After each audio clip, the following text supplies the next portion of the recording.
नमस्कार दोस्तों, crime reporting India में आपका स्वागत है।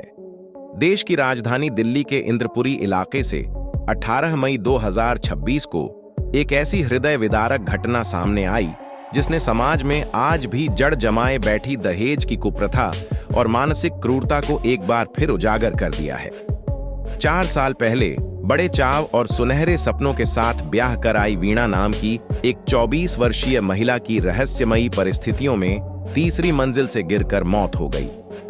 मृतका के परिवार का आरोप है कि यह कोई सामान्य दुर्घटना या आत्महत्या नहीं है, बल्कि उसके पति राजू और दोनों देवरों सुमित तथा राजकुमार ने मिलकर उसे छत से नीचे धकेल दिया। इस खौफनाक वारदात से ठीक कुछ मिनट पहले वीणा ने रोते हुए अपनी बड़ी बहन को फोन कर जो आपबीती सुनाई, वह किसी भी संवेदनशील इंसान की रूह कंपा देने के लिए काफी है। पुलिस ने इस मामले में तत्परता दिखाते हुए तीनों आरोपियों को गिरफ्तार कर लिया है और मामले की गहनता से तफ्तीश की जा रही है। इस बेहद गंभीर और संवेदनशील विषय पर विस्तृत जानकारी की ओर बढ़ने से पहले हम अपने सभी दर्शकों से एक छोटा सा अनुरोध करना चाहते हैं। अगर आपको हमारी यह खोजी और निष्पक्ष पत्रकारिता पसंद आती है तो कृपया इस वीडियो को लाइक जरूर करें। इस दुखद घटना और समाज में पनपती इस तरह की कुप्रथाओं पर आपकी क्या राय है, हमें नीचे कमेंट बॉक्स में लिखकर जरूर बताएं। आपकी प्रतिक्रियाएं हमारे लिए अत्यंत महत्वपूर्ण हैं और यह हमें समाज के सामने सच लाने के लिए प्रेरित करती हैं। इस पूरे मामले की शुरुआत आज से करीब 4 साल पहले हुई थी, जब पश्चिमी दिल्ली के रहने वाले राजू नाम के युवक के साथ वीणा का विवाह पूरे रीति रिवाज के साथ संपन्न हुआ था। वीणा के पिता, जो कि एक बेहद साधारण पृष्ठभूमि से आते हैं और गांव में खेती किसानी तथा मजदूरी कर अपने परिवार का भरण पोषण करते हैं, उन्होंने अपनी क्षमता से बढ़कर इस शादी में दान दहेज दिया था। 5 बेटियों और 1 बेटे के इस बड़े परिवार के मुखिया ने अपनी जीवन भर की गाढ़ी कमाई इस उम्मीद में लगा दी थी कि उनकी बेटी अपने ससुराल में सुखी और सुरक्षित रहेगी। उन्होंने शादी के समय अपनी हैसियत के अनुसार मोटरसाइकिल, 32 इंच का रंगीन टेलीविजन, सोने के आभूषण और अन्य घरेलू सामान उपहार स्वरूप दिए थे। लेकिन लालच की कोई सीमा नहीं होती और शादी के कुछ समय बाद ही वीणा के ससुराल वालों ने अपना असली रंग दिखाना शुरू कर दिया। राजू और उसके दोनों भाई सुमित और राजकुमार लगातार वीणा को कम दहेज लाने के लिए प्रताड़ित करने लगे। ससुराल में वीणा पर होने वाले अत्याचार केवल आर्थिक मांग तक ही सीमित नहीं थे, बल्कि उसे गंभीर मानसिक प्रताड़ना का भी सामना करना पड़ता था। वीणा का रंग थोड़ा सांवला था और इसी बात को लेकर उसके दोनों देवर उसे हर दिन ताने मारते थे। उसे लगातार काली कलूटी कहकर संबोधित किया जाता था और यह एहसास कराया जाता था कि वह उनके भाई के लायक नहीं है। देवर अक्सर कहते थे कि उनके भाई के लिए तो बहुत सुंदर लड़कियां मिल रही थीं, लेकिन परिवार के दबाव में यह शादी करनी पड़ी। वीणा इस पूरे अपमान को इस उम्मीद में सहती रही कि शायद समय के साथ सब कुछ ठीक हो जाएगा और उसका वैवाहिक जीवन पटरी पर लौट आएगा। वह अपनी इस पीड़ा को अपने पिता या भाई से साझा नहीं करती थी, क्योंकि वह नहीं चाहती थी कि उसकी वजह से उसका मायका परिवार किसी भी तरह के मानसिक तनाव में आए। वह केवल अपनी बड़ी बहन को कभी कभार फोन पर रोते हुए अपनी घुटन बताती थी। जब भी वीणा की बड़ी बहन उसे इस क्रूरता के खिलाफ पुलिस में शिकायत दर्ज कराने की सलाह देती, तो वीणा हमेशा यह कहकर मना कर देती थी कि यह उसके घर का मामला है और वह इसे खुद संभाल लेगी। वह अपने वैवाहिक जीवन को बचाने के लिए हर संभव समझौता करने को तैयार थी, लेकिन पिछले 1 महीने से स्थिति बद से बदतर हो गई। करीब 1 महीने पहले वीणा के छोटे देवर की शादी हुई थी। इस शादी के बाद से वीणा की जिंदगी एक जीवित नर्क में तब्दील हो गई, क्योंकि अब ससुराल वालों को सीधे तौर पर तुलना करने का मौका मिल गया था। नए देवर की शादी में लड़की वालों ने कथित तौर पर एक बड़ी गाड़ी, 40 इंच का स्मार्ट टेलीविजन और महंगी मोटरसाइकिल दी थी।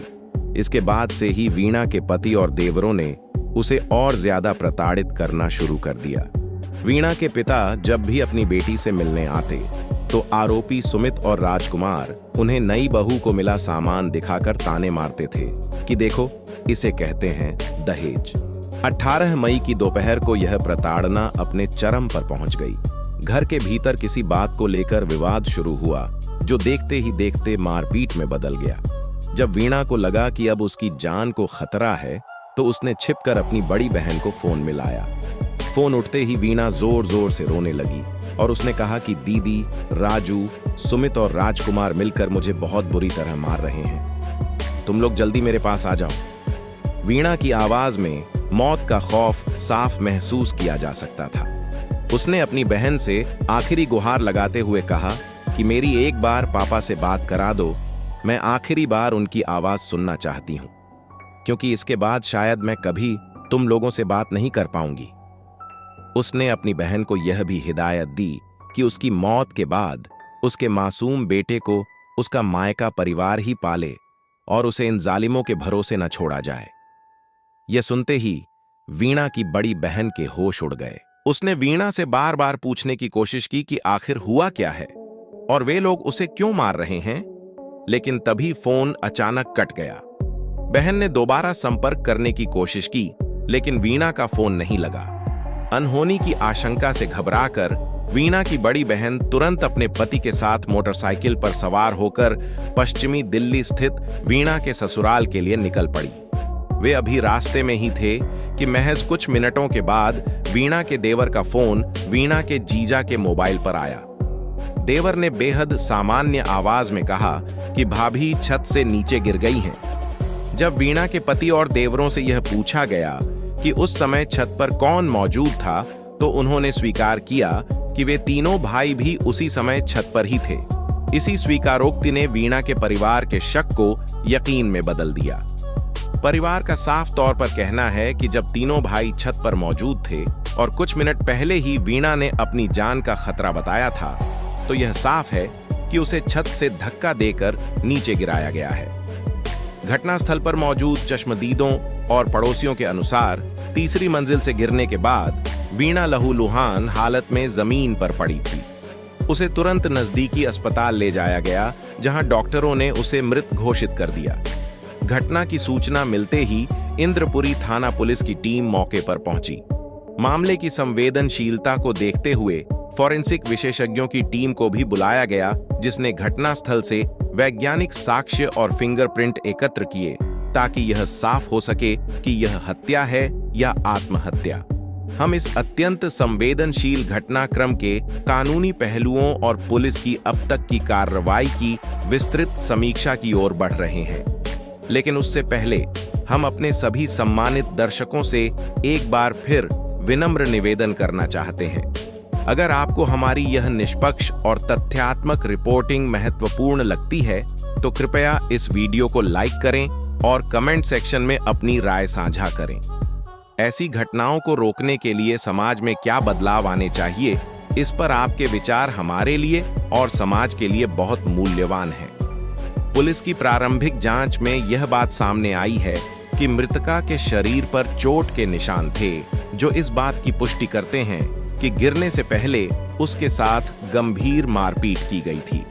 वीणा के पिता ने अपने आधिकारिक बयान में पुलिस को बताया कि उन्होंने अपनी 5 बेटियों की शादी में अपनी क्षमता के अनुसार सब कुछ दिया था, लेकिन राजू के परिवार की लालच खत्म नहीं हुई।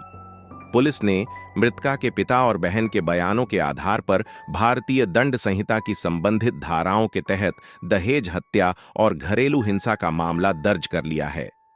राजू, सुमित और राजकुमार को हिरासत में लेकर पूछताछ की जा रही है। पुलिस उपायुक्त के अनुसार फॉरेंसिक रिपोर्ट और पोस्टमार्टम की विस्तृत रिपोर्ट आने के बाद ही मौत के सटीक कारणों का पूरी तरह से खुलासा हो पाएगा। हालांकि प्रथम दृष्टया यह मामला अत्यंत गंभीर क्रूरता और हत्या का प्रतीत होता है। इस घटना ने स्थानीय इलाके में गहरा आक्रोश पैदा कर दिया है। पड़ोसियों का कहना है कि घर के भीतर अक्सर विवाद की आवाजें आती थीं, लेकिन किसी को अंदाजा नहीं था कि यह लालच इस हद तक बढ़ जाएगा कि एक युवा महिला की जान ले ली जाएगी। समाज में आज भी बेटियों को बोझ समझने और शादी के बाद उन्हें संपत्ति की तरह देखने वाली मानसिकता पर यह घटना एक करारा तमाचा है। एक पिता जो मजदूरी करके अपनी बेटियों को सम्मान से पालता है, उसकी ममता को इस तरह बेरहमी से कुचल दिया गया। वीणा का छोटा बच्चा जो अब अपनी मां के आंचल से हमेशा के लिए महरूम हो चुका है, इस पूरे घटनाक्रम का सबसे दुखद हिस्सा है।